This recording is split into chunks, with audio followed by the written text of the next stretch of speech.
Gen X grew up on late-night warnings. It's 10 p.m. Do you know where your children are? Scared, straight. This is your brain. This is drugs. This is your brain on drugs. Any questions? And were inspired by movies that defined a generation. We were all pretty bizarre. Some of us are just better at hiding it, that's all. Hey, Doc, we better back up. We don't have enough roads to get up to 88. Roads? Where we're going, we don't need roads. I feel the need for speed. We found our attitude in comedy. I'm Gumby, damn it. You see that sign? No shirt, no shoes, no dice. Right. Learn it. Know it. Live it. And our identity in pop culture. I want my MTV! I want my MTV. I want my MTV. What you talking about, Willis? Keep your feet in the ground and keep reaching for the stars. This is Gen X Men with Bill Rowland and Gary Dollarhide. Life moves pretty fast. You don't stop and look around once in a while, you could miss it. All right, welcome in, everyone. Bill Rowland, Gary Dollarhide. This is, of course, the Gen X Men podcast. Merry Christmas, episode 14. We have one more. I think we'll get one more in before the end of the year.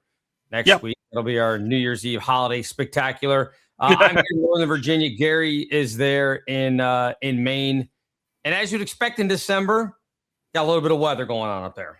It's going to be a white Christmas here, no doubt. We had a storm move in last night. Kind of is tapering off now, but I know here where we are in southern Maine, we got a good 6 to 8 inches, more so up north. I know some of the kids coming to visit us tomorrow are having to dig out right now from a foot or more. You'd mentioned your family from northern Maine as well. Fortunately, they're down there with you, not here having to dig out. Yeah, no, here's my question for them, and I'll see them tomorrow, so I'll ask. If they got a foot of snow, it ain't going anywhere in the next week. Nope. So when they get back home, I mean, look, the roads will be plowed and everything else. Their driveway's not going to be plowed. No. So, like, you park on the street, walk into the house, and then come back out and shovel, and then put the cars in the drive. I mean, well, so the question is, I mean, do they live in town or are they more rural? No. They're not in town.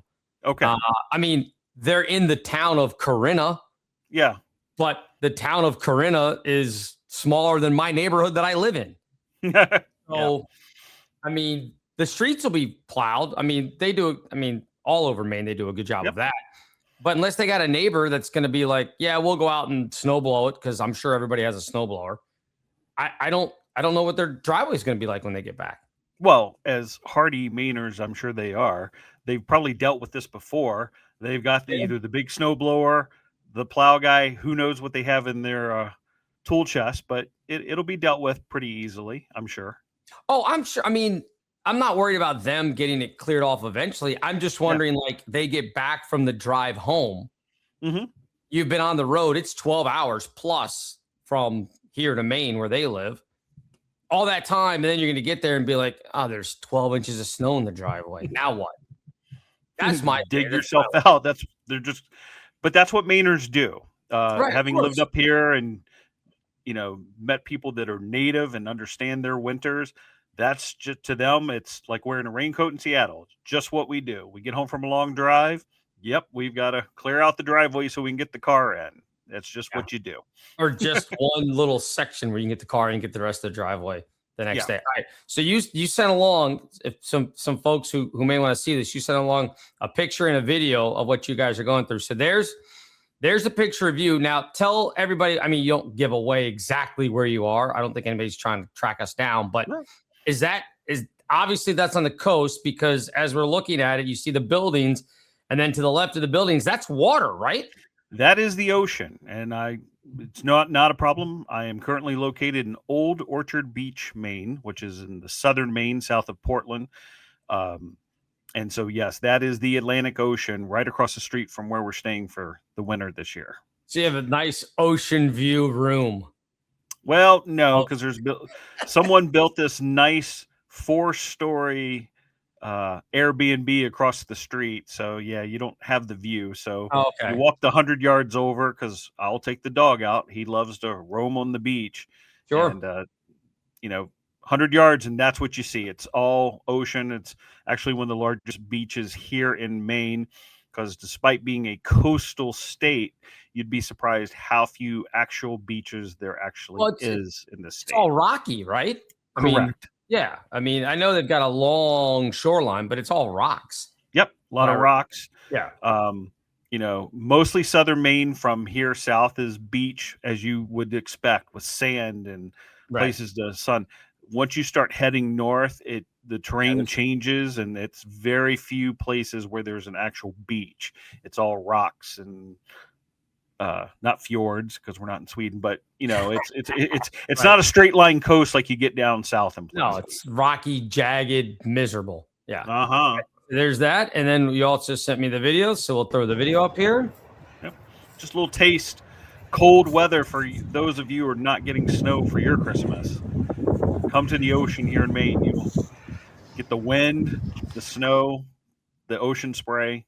It's fantastic. Yeah, I have another friend and person that I worked with. Her name Lucy Burge. She did a lot of stuff with us when I was working with BetMGM and everything. And she every day does her bets, like most of these people that are, working with FanDuel or DraftKings, wherever. I think she's DraftKings now. But anyway, she does her walking bets. So she's walking throughout the city and, filming herself as she does it and giving out her bets. And the one she did earlier today, I mean, that wind in your video, it was way intensified there, I guess, because she's between the buildings and just got one of those like wind tunnels. Okay. Literally could barely hear her because it was just wind. I mean, it was brutal. And I was like, it's got to be freezing up there. Yeah. So one of the odd things, again, not being native to Maine, that I've noticed since moving here is the wind picks up here on the coast. So you'll have snow. It'll be cold. And you pray for those days where it's nice, sunny, and cold, but the wind is not stirring because it's manageable. These winds, I mean, at our place, even up north, I mean, you're talking 40, 50 mile an hour gust, and you're just getting hit in the face with cold. That's why you saw me in the full hood. Yeah. Because any exposed skin to the wind, it just becomes miserable. Now, did you have it? Because I've spent a little time. Again, my mom's from up there. Mm-hmm. But I remember going down to the coast in the wintertime. I don't remember why we were there, but kind of like that on the water. And then the wind picked up. So, of course, it's just like if, around here, if you've gone to Virginia Beach, Ocean City, Bethany, Rehoboth, Beach Town, you'll wake up some days when you've had like a really bad windstorm and you'll have like the sand or the sea water spray on the window of, whatever you're staying in. Say you're staying in a condo or house and it'll be covered. Yep. Well, I remember going and then that still happens. The wind coming off the ocean and it picks up obviously the ocean water and throws it on shore, but it's freezing cold. So then you wake up and it's nothing but ice, like almost like on your car windshield or whatever. Just your hotel window is just a sheet of ice over top of it from where the wind has blown the sea air, or not sea air, but the sea water on land. You will see. So there's the beach, then there's called a small half block of the oceanfront properties, right? And then the street, then us. So we're blocked, like I said, that 4-story building and everything. So we don't quite have that. But if you go across the street and look at some of those houses, you will see the snow caked on. Yeah, because the wind coming off the water, it's blowing the snow and the froth, and it's just stuck. And so, yeah, you'll see them out there cleaning their windows, and sometimes some of them will just give up and wait for a warm day. But but half our front door, when I got home this morning, because I was on duty last night, was covered. Like we were talking about, it's just the bottom half of the door is ice and white snow just caked on. You kind of have to chip away to get the door open. Yeah. So crazy. But yeah, the high winds is what has been the most interesting part for me living in Maine the past few years is during the winter, whatever the cycles are, how the cells work, you just get high winds. So you add that with the snow and it's quite a mess. And today was one of those storms we were expecting it, but it's still quite a bit of work to get us plowed out, cleaned up. But even if you expect it, that doesn't help any. So yeah, because so what I always say is we manage snow well, but everything's going to shut down for 12 to 24 hours because you have to clean it up. Right. So because the crews do and don't plow when it's continuously snowing because there's no use unless it's that big a storm. You got to keep ahead of it. Right. This storm, 6 to 8 inches down here, they just said, let it snow. We'll get out and clean up once it stops. Because that's the smart thing. Unlike in Virginia where they're like, oh, we got to have the plows out all the time. And then it's just constant. And they do 2 inches and they have to come back and do it again because, people will be angry if, oh my gosh, we got 6 inches of snow and the plows didn't show up until a day after it ended. Well, yeah, because that makes the most sense, but they don't do that around here. But anyway, no management. It's a thing. All right. So it is, of course, we're recording this Christmas Eve day or Christmas Eve morning, if you will, the 24th. So we did a little bit on music last week, talking about, some songs and everything else. As far as we're talking about Wham and Last Christmas and everything, I did a deeper dive after the fact because was looking at like how much money is generated. Like you had sent me a list about the worst Christmas songs, the top 10 worst Christmas songs that somebody from, I don't even remember what magazine it was or online it was.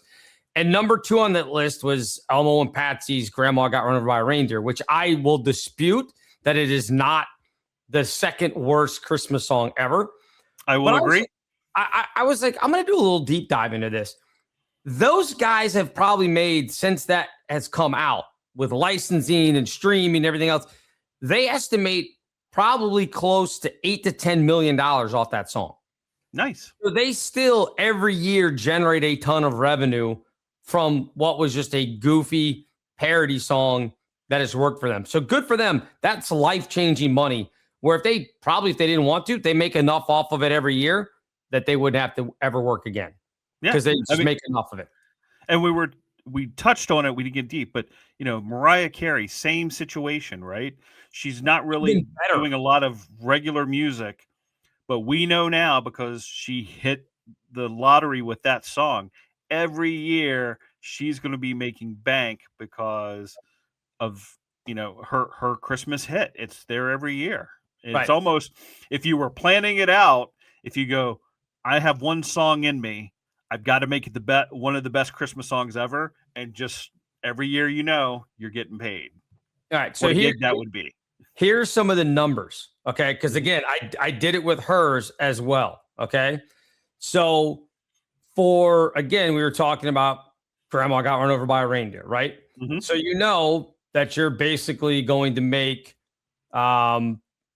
over the course of it, that, let me see, they have probably made $10 to $15 million over the lifetime of the song. Okay. Mariah Carey's $2 to $4 million per year. Every year. That song came out in 1994. Wow. So the estimation from ChatGPT, and it went through all the things of like publishing and everything else, is it's probably made $80 to $100 million just that one singular song. It's incredible. I don't know if you did this, but now I want to question if we isolate that song from the rest of her music career. Which one did it for, I bet she's made more money off that one song than her entire career. Yeah. I would think because now I don't know this for a fact. I'm assuming Mariah didn't write a lot of her other songs. Yeah. She has co-writing credits and she's the sole owner as far as the publishing goes. There's another guy, and I forget his name, that helped write the song. He claims that he wrote the music, and he's tried in the past to again, scrape more money out of it and hasn't won. Which, yeah, exactly. Probably when he did it, he's like, this will be a good song, but it's no different than anything else. And then it's become, again, love it or hate it, it has become, and I'm not a huge fan of the song, I tolerate it, but it's not one that I'm going to go to like, oh, it's Christmas time. I should play, I want Mariah Carey song. But I also understand that it is the biggest Christmas song out there. She's turned it into a whole cottage industry. Oh, yeah. She's turned it into, she's Punxsutawney Phil of Christmas. Where when you see Mariah, Christmas season has started. Unfortunately, well, I know she shows up in October sometimes. I'm like, no, not yet. Put her back in the box. Yet. Well, I think doesn't she have a show special? She does it. I'm sure. Radio City Music or something like it's her thing now is what I understand to be it. And obviously, hey, if you're going to ride that wagon, then ride it for all it's worth till it stops, right? $80 million from one song. Yeah, I'm going to play it every year too. And again, in doing the research in Chat GPT kind of pointed this out, like there is no other song. Like she's, again, kind of cornered the market. It has become more, it's a cultural touchstone now. There is no other song that's suddenly going to take its place that you can think of. Like it's just, it's not out there and nobody's done one. And it's hard to, what do you get? Like, how do you top that? How do you topple that from being the Christmas song now? Yeah. Well, I mean, and, fortunate for her, because even, again, I don't know the full catalog, but, Taylor Swift has only remade other Christmas songs. Right? She's not come out with the one that's hers. So Mariah caught the lightning in the bottle with this song, and, God bless her for it, Right. Yep. Yeah. I mean, it was in, and we can have this discussion. We might as well switch it over to movies because that was on our thing as well. That All I Want for Christmas Is You was in, again, it's been movies, tons of them. It was in Love Actually. They did the entire song, which I'm sure they had to pay dearly for. I don't know if you've watched or if your wife is a fan of this movie. I haven't watched it in a while. My fiance is a giant fan of this movie. Oh. I will argue with anyone. This is not an uplifting movie. Okay. I don't know. Have you seen it? Do you know of it? So here's the problem. I can't. You say the title. I know the title, but I can't tell you what it's about. I may have seen it, and just again because the content is not really what. So remembering the actual storyline, what it's about. It's one of these movies that has a ton of storylines. It's weaved where everybody's kind of connected. One of those type of things. Again, if your wife likes it, fine. I know a lot of women do. It's okay. I don't know. It is not the uplifting movie. There's people cheating on each other. There's people getting divorced. The whole premise, as again, Carrie will explain, is that love is everywhere. You can find because it opens up with a scene of people greeting folks at the airport. Again, a nice touch. Sure. We've all gone to the airport. You haven't seen a relative or a loved one for a while and you give them a big hug and it's emotional. That's how the movie opens up. And then you go into all these different thread lines, storylines and plots that overlap each other. And then at the end of the movie, it's kind of the same thing where I think Hugh Grant is the one that is basically narrating it at the end. I think it's his character. I can't remember. But then it's everybody, again, hugging. It's the people all from the movie now. For some reason, all of them end up at the airport at the same time. Again, like, please, it's not going to happen this way. But anyway, so they're all hugging, and that's how it, it's like they showed you at the beginning, then you had those storylines. And even though these people have terrible, terrible experiences, they still find their loved ones at the airport to give them a hug because they've come home or whatever it is. It's bunk. It's again, maybe you have to watch it to experience it. I cannot deal with this idea that this movie is some sort of uplifting Christmas happy holiday thing. Again, divorce, people cheating on each other. There's a guy who was in love. He did the video work at his best friend's wedding, and he's in love with his best friend's wife. Shows up at their house. Like, you remember the NXS video with the cards, and they just drop the cards over and over again, right? Yes. So the woman, it's Keira Knightley is the actress.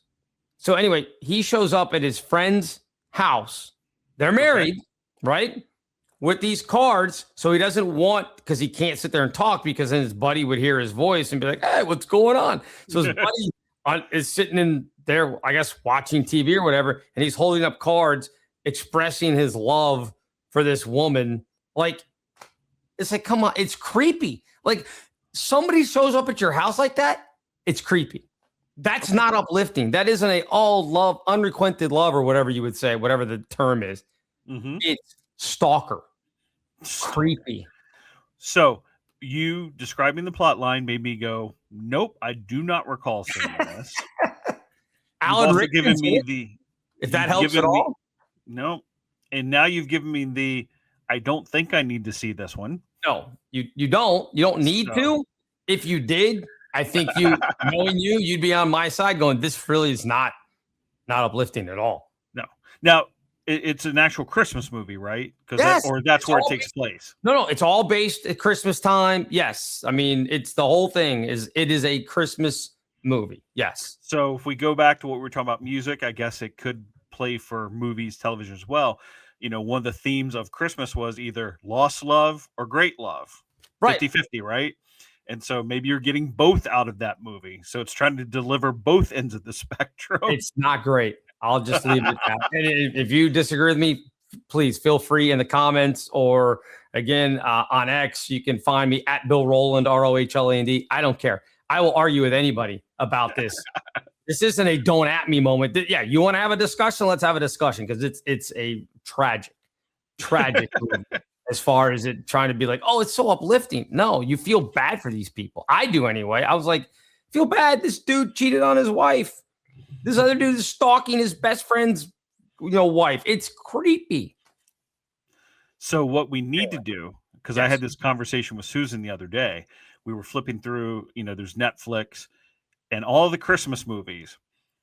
I call them the Hallmark Christmas movies now. Sure. Because it's either the guy or the girl typically has a big city job and somehow ends up going home to rural America for Christmas, and either falling in love with either an old love or someone new, and realizing how much better their life would be if they left the big city, went to the country, grew Christmas trees, whatever. But it's all under a Christmas theme. And that's what I found funny, because we were flipping through. I'm like, that looks like that. That looks like the same. It's a formula.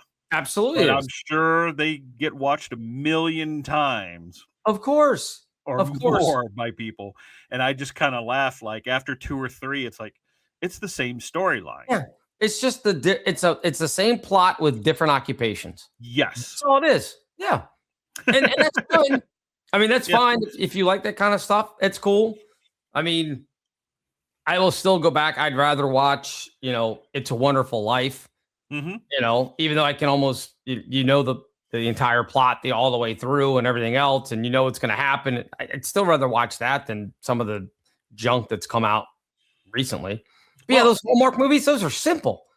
You and I can sit down and write 5 or 6 of those things, and I'll easily just change it. All right, this time she's going to run a bakery. We're going to have her run a bakery, and the guy that used to make fun of her in high school because maybe she was a little overweight, well, now she's still doing baked goods, but she's slimmed down and looks awesome. And he's come back from his big city. I don't know. Maybe he's an accountant or something for a big 5 accounting firm, and comes home and goes, wow. And maybe she needs to renegotiate her lease, and he can help her do that. And they fall in love over contracts. I don't know, but I bet we could write an 1.5-hour movie that would be a hit. We could. And funny thing, we were discussing, I said, these movies, it's almost like Mad Libs, right? Yeah. You just fill in the blank. Her job is X. His job is X. And go through, like you said, the description, or let's do the past history.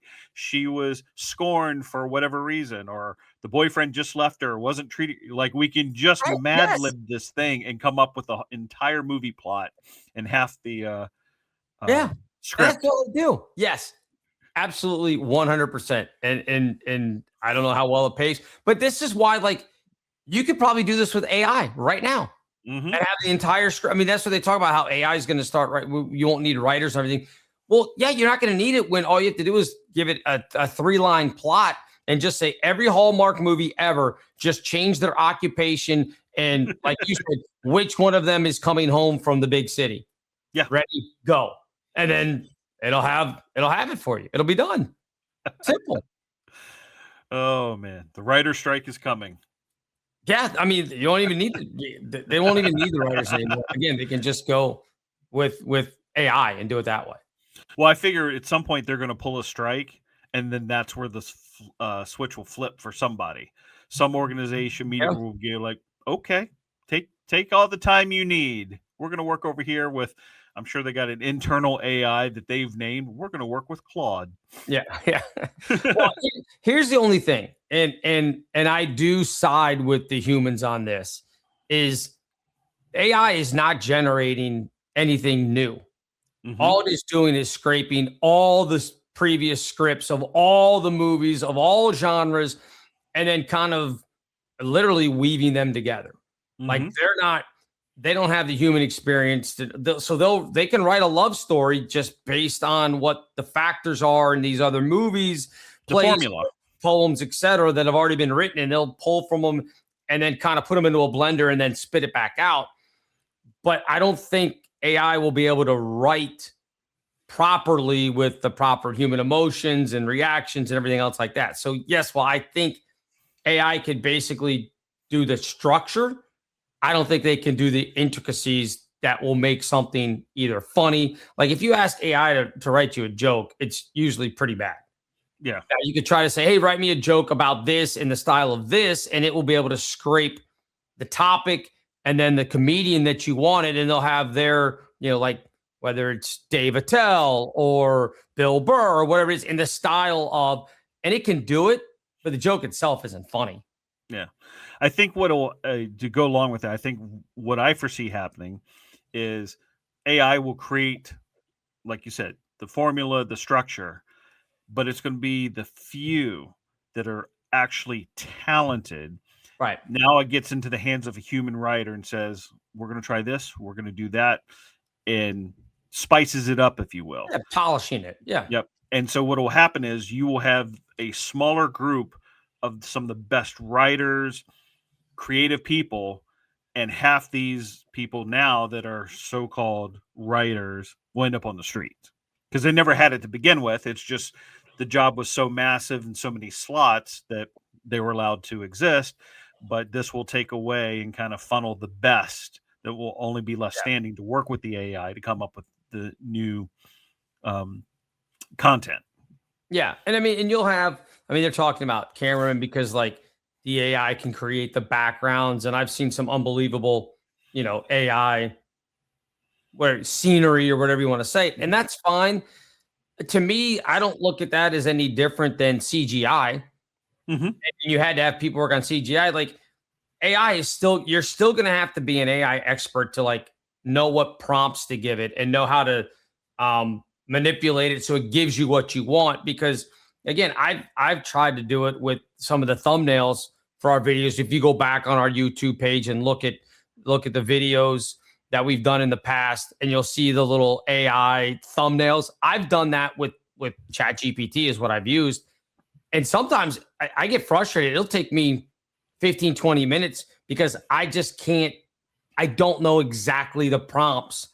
I'm an idiot. I just go, hey, I want a thumbnail that looks like this. Give me this. And sometimes it'll hit it right away. Other times it takes like forever. And you have to keep reminding it. Like when you make a correction, you have to, it's not like if you and I were talking and I said, I need a thumbnail that looks like this. And maybe one little thing is off. And I just go, no.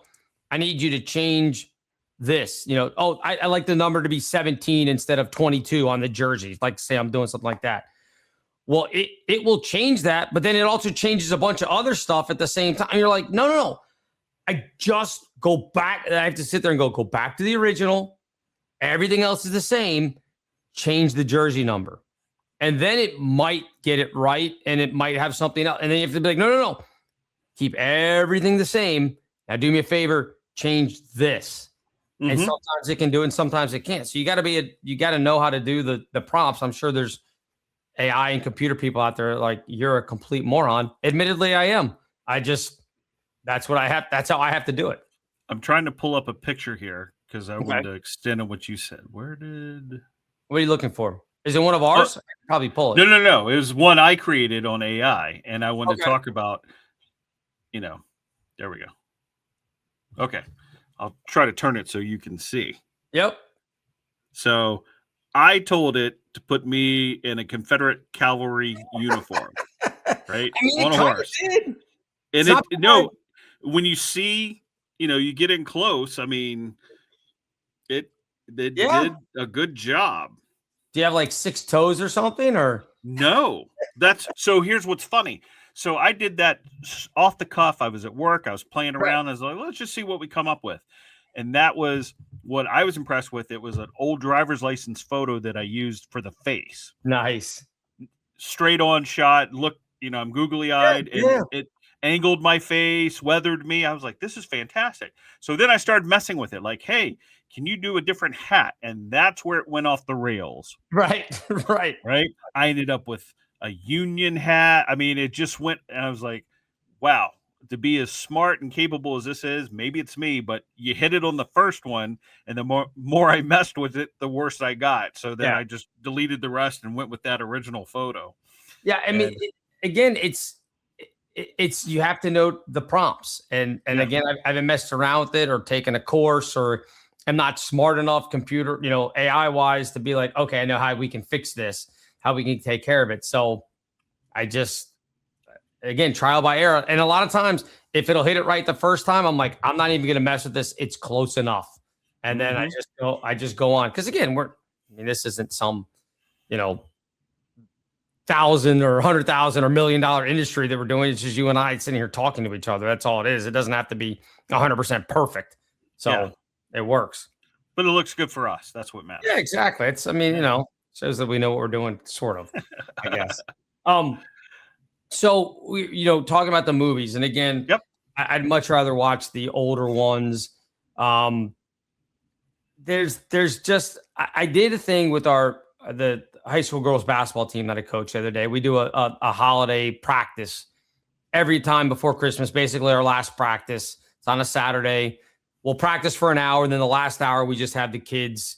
Basically, I come up with a bunch of games for them to play and everything else. So this year I did some holiday trivia from the movies. And again, these are all Gen Z kids. They're high school, 14 to 18-year-olds.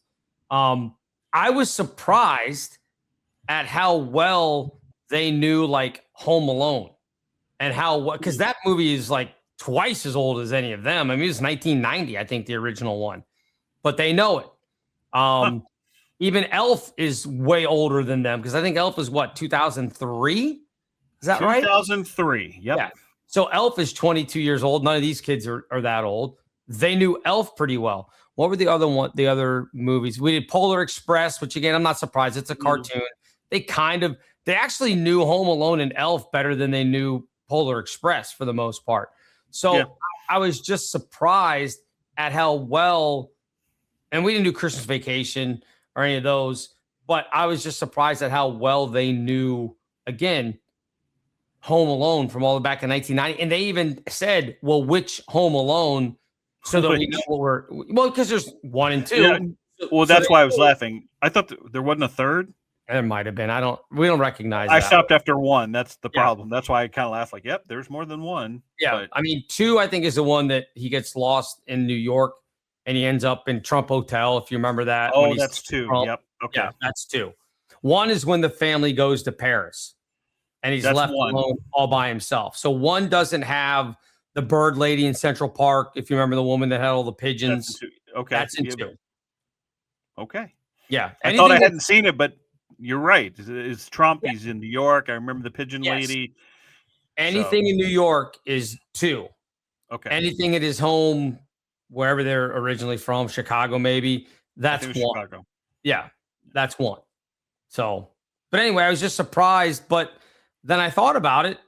What new movie, like Christmas movie, and maybe I'm the wrong person to ask. Maybe you're the wrong person to ask. There hasn't been anything new that I've been like, that's a really good Christmas movie. Like, I even go back and like, I like Scrooge because I'm a big Bill Murray fan. So I love, great movie. I love that movie. It's fantastic. But that had to be late 90s, mid 90s, 88. 1988.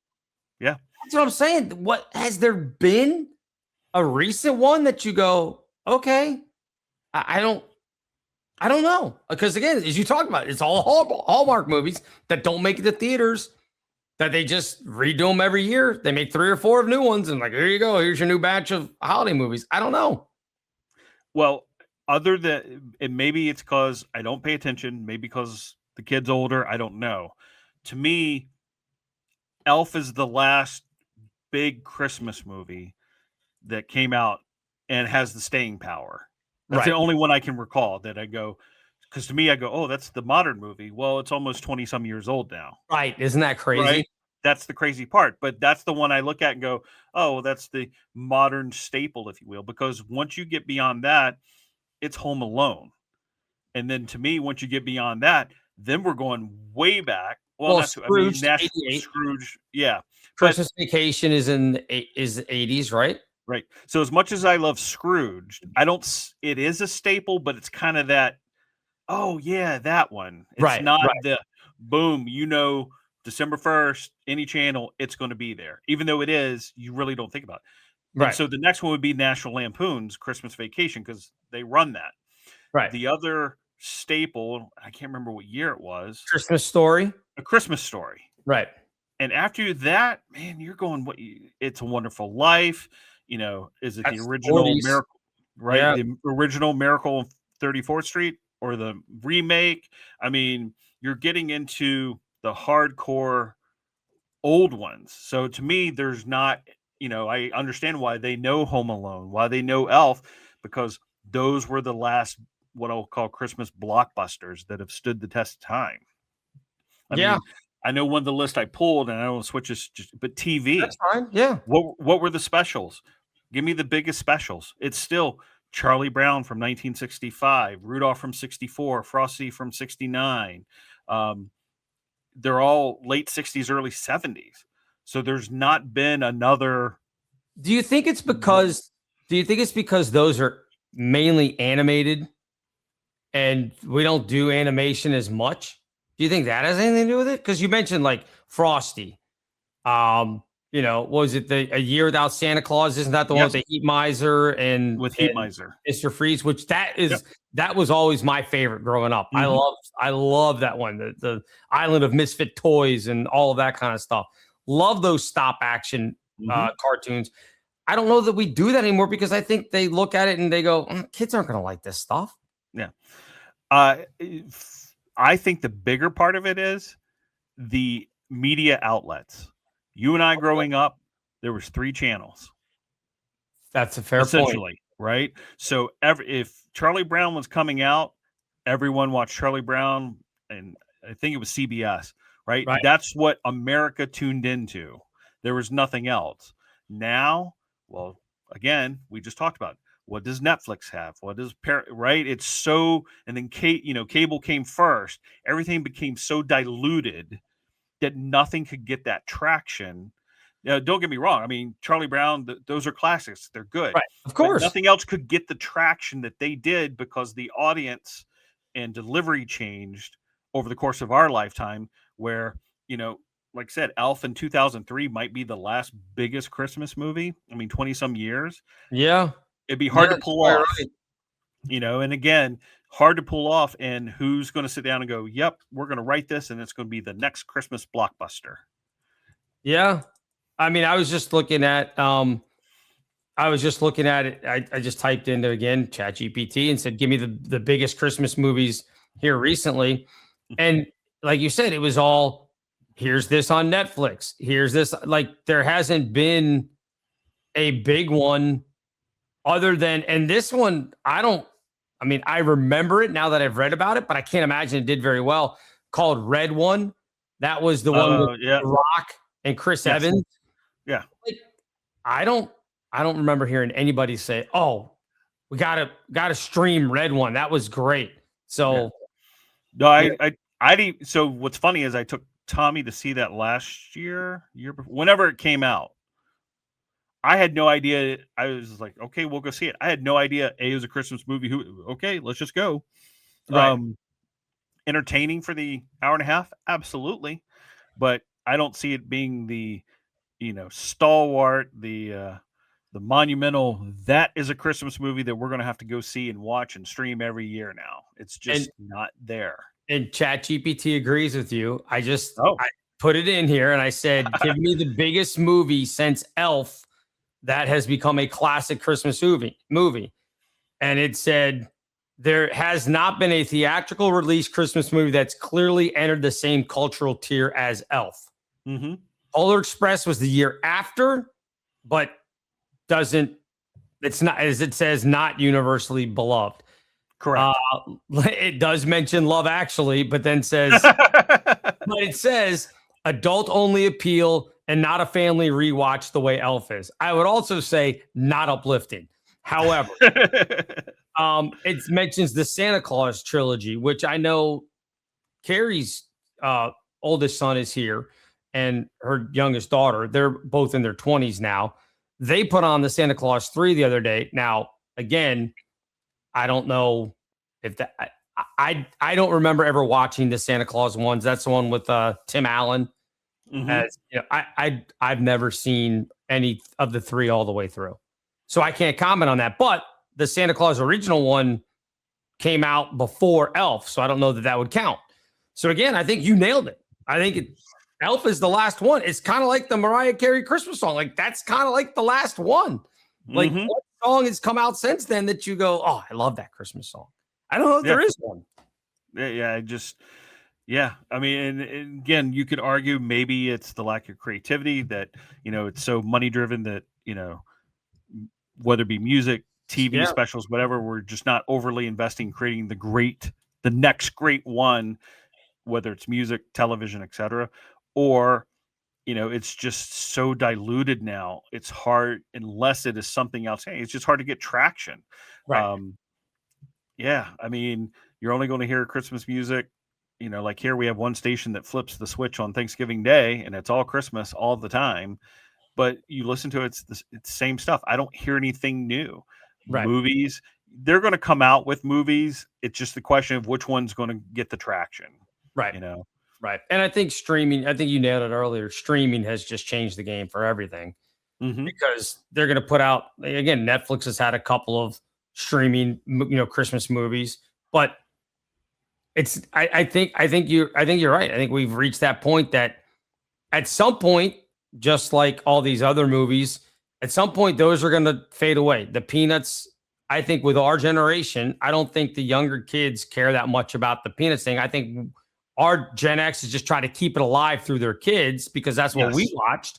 And at some point, when the millennials or Z have their own kids, they're not going to push them towards Charlie Brown because I don't know that Charlie Brown and everything is a thing anymore. Like, I doubt that an average 8 to 10-year-old to 12-year-old today, they might know who Charlie Brown is and Snoopy and everything, but they're not putting new stuff. No, and they're not reading the comics. So I mean, they're not the forefront like it was for us. Because I think right now, again, I don't pay attention to network TV. Is CBS even still airing the Charlie Brown? I don't know if it's there, if it's on Paramount Plus, which is their streaming. Yeah, I don't. I thought that Apple TV had the rights. Maybe. I could be wrong, which means now you've isolated it to, if you want it, you either had to buy the video, have it already on VHS, right, or you have to have Apple TV. And if you don't have that, we're not in a world where, like you said, the next generation behind us are going to go, oh, we have to. Right. We're buying Apple TV to play it for the kids this year. They'll Right. find something else that's easier. Right. And even if you, I can remember, for us, I distinctly remember being like, oh, they're showing Frosty and Charlie Brown. Like they showed all of them back to back to back, like on one particular night. And if you didn't see it that night, you didn't see it that year for Christmas. It's not like they played it 3, 4, 5 times. It was, this is the night you're going to see it. And if you tune in, great. If you don't, you're out of luck till next year. Yeah. Because in backing up, started October, the Great Pumpkin, Charlie Brown. And then there are things like you knew these things were coming and you had to be set up for which night is it. And I remember my mother being good about it. She goes, hey, this is coming up this week. You're going to, okay. Right. Yeah. Mom took care of it for me. Yeah, exactly. Now, I didn't have to read through the TV guide.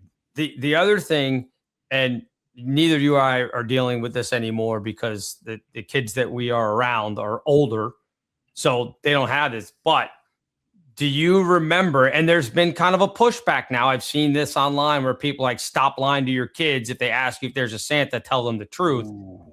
That's a huge thing, and people are kind of divided on it either way. It is interesting if you think about it philosophically.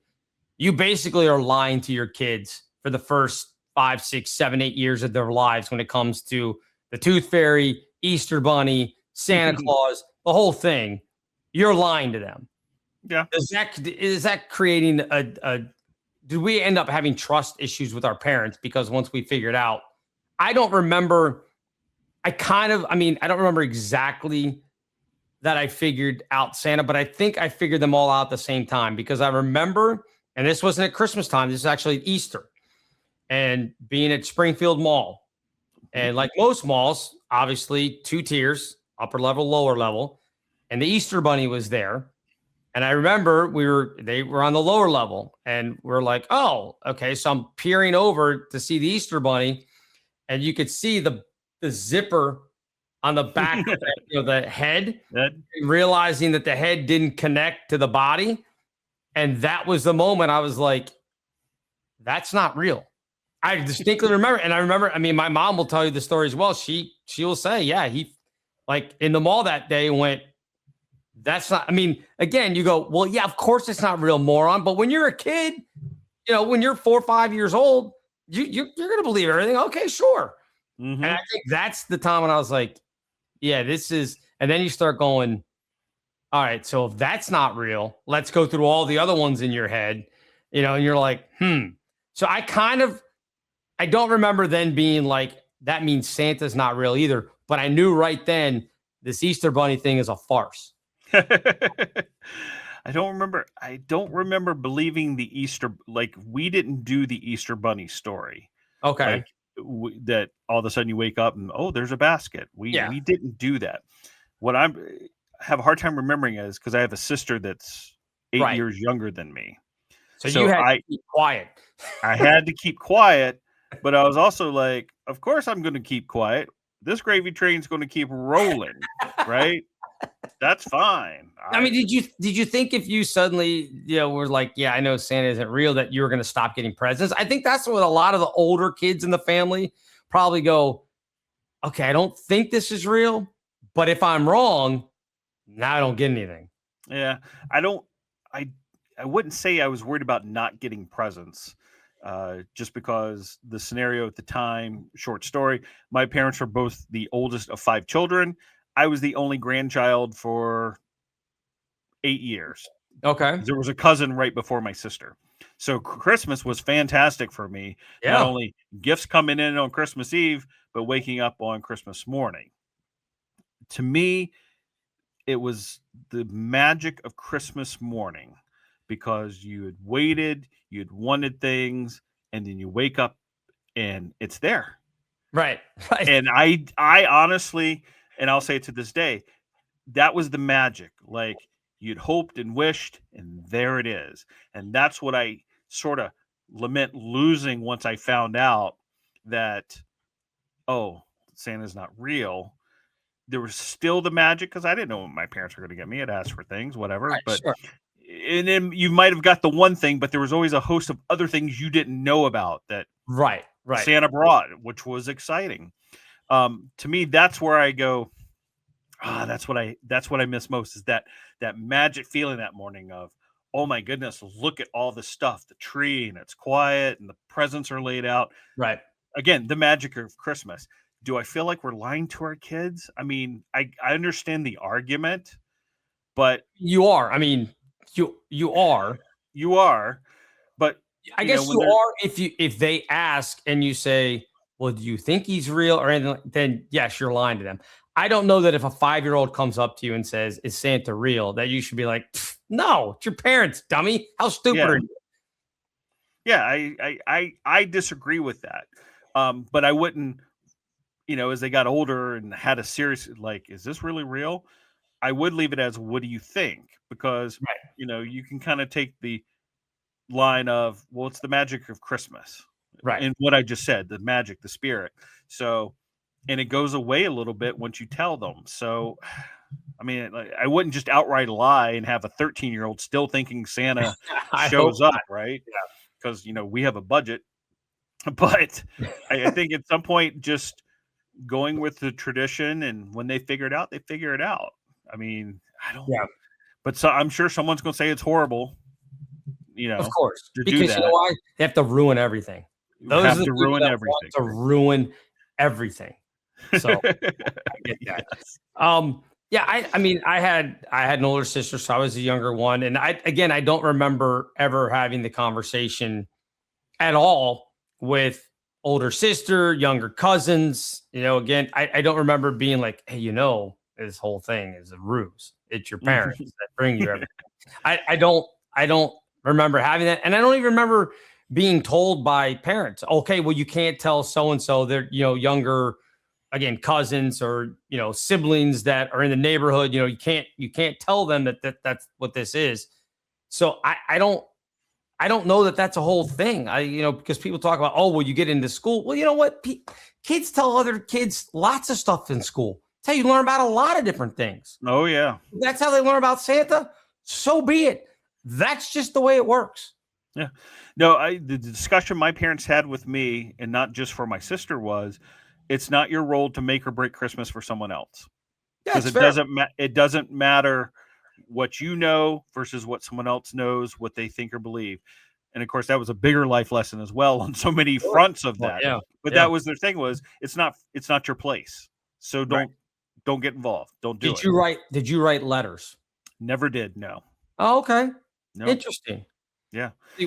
We did the Santa letters, and my mom ended up sending them to some friend of hers from when she was growing up in Maine, that the woman's still alive today. And at some point, and this is years ago now, she had brought them to show us, she kept all these letters over the years, which is pretty cool. Yeah. I kind of wish that I still knew where they were, or if she still had them, or what, because it would be funny to look back and see what you had written about and asked for and everything else. But yeah, so we did the whole Santa Claus letter thing, which I kind of like. And then when my ex's kids were younger, when they still believed in Santa. So this was probably when we were first started dating, because I think they were maybe 7 and 9. So you're at the borderline with the older one there. I had a guy that I worked with in Baltimore he was basically the production guy. He did all the voices and everything else. And he would do the Santa thing. If I said, hey, I'm going to have them call, can you just have whatever it is, say, this is Santa, leave them whatever. So he did it. And I was like, you guys got to act better than you do, because, and they're like, no, you don't. I'm like, we can call Santa right now. We'll do it right now. So I would, get the thing out and dial it, and he would do the whole, and he, fantastic Santa voice. Tremendous. And he'd be like, I know this is, I'm not going to say their names, but so-and-so and so-and-so calling me, and I want you to know you've been very good this year, but you got to keep it up. There's only a few weeks left. And the absolute stunned look on their face. It was like, I'm sure they went to school the next day and were like, well, my mom's boyfriend knows Santa. We called him last night. So, those are things that's always fun. And again, I don't feel like you're necessarily lying. It's no different than going to a haunted house. Is any of that real? No. You're lying, but it's lying for the experience. It's no different than watching a movie. Those people, that person, was it Tom Cruise in Born on the 4th of July?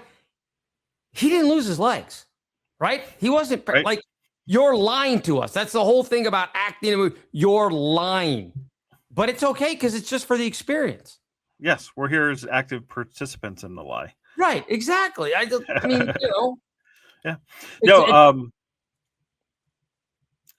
Oh, go ahead. You're fine. No, because even before the whole thing with my sister, I just remembered this as we were talking.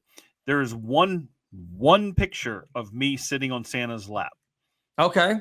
Because other than that, I did not want to go sit on the mall Santa's lap. And Okay. Well, maybe you had some sort of intuition that this guy was a criminal. I mean, you never know. But I do remember part of the conversation was he's not real. So I had, like you said, I had some sense.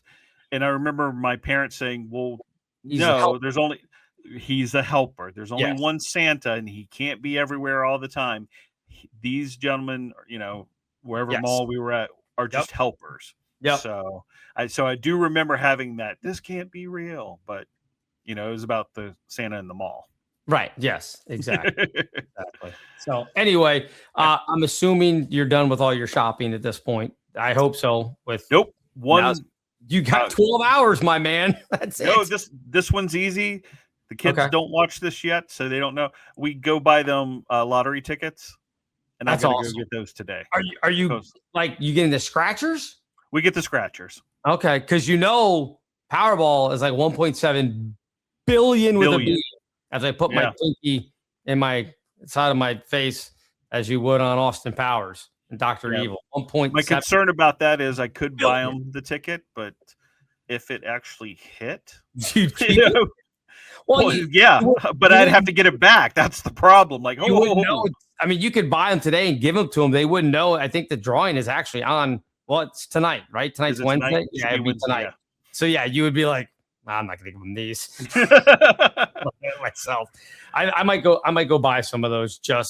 You know what? Why not? Christmas miracle. You just never know. But I like that scratchers. We go buy the $1 scratchers that are holiday theme. Give them $5-10 worth. That way, if you win more, congratulations. If not, oh well. You had a few minutes of having fun and everybody laughing about it, so that's good. You do, I'm sure you're done, right? I just about. I have to get my nephew.